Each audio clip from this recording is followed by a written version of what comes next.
L'info écho avec Capital. L'info pratique capitale. À mesure que les restrictions sanitaires sont levées, les entreprises revoient leurs conditions de vente. C'est le cas notamment d'Air France qui a décidé de revoir ses conditions de remboursement. En effet, depuis le 1er mars, un voyageur qui déciderait d'annuler son billet alors que le vol est maintenu ne sera plus remboursé. Il se verra à la place proposer un avoir non remboursable, valable pendant 1 an, à compter de sa date d'émission pour réserver un nouveau vol. Une nouvelle modalité qui s'applique aux tarifs light et standard, mais pas aux tarifs flex.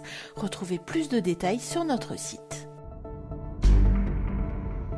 Le coup de gueule du jour est poussé par l'ex-patron d'EDF.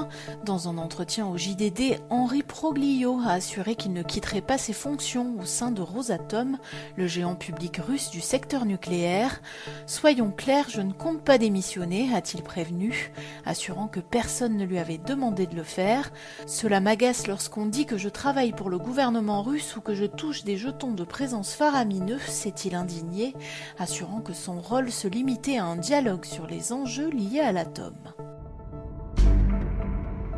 Le chiffre du jour, 100 000, c'est le nombre de billets d'avion qu'offre la compagnie aérienne Wizz Air aux réfugiés ukrainiens qui se trouvent en Pologne, Slovaquie, Hongrie ou Roumanie.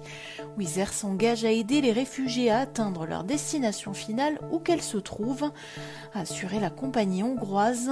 Par ailleurs, les Ukrainiens qui ne se trouveraient pas dans l'un de ces 4 pays frontaliers peuvent quant à eux bénéficier d'un tarif préférentiel de 29,99 € pour l'un des vols du réseau Wizz Air. Et on termine avec Visa et Mastercard. Les géants mondiaux des cartes bancaires ont annoncé samedi suspendre toutes leurs opérations en Russie après l'invasion de l'Ukraine. Une décision qui va empêcher les cartes émises par les banques russes de fonctionner à l'étranger et les cartes étrangères de fonctionner en Russie.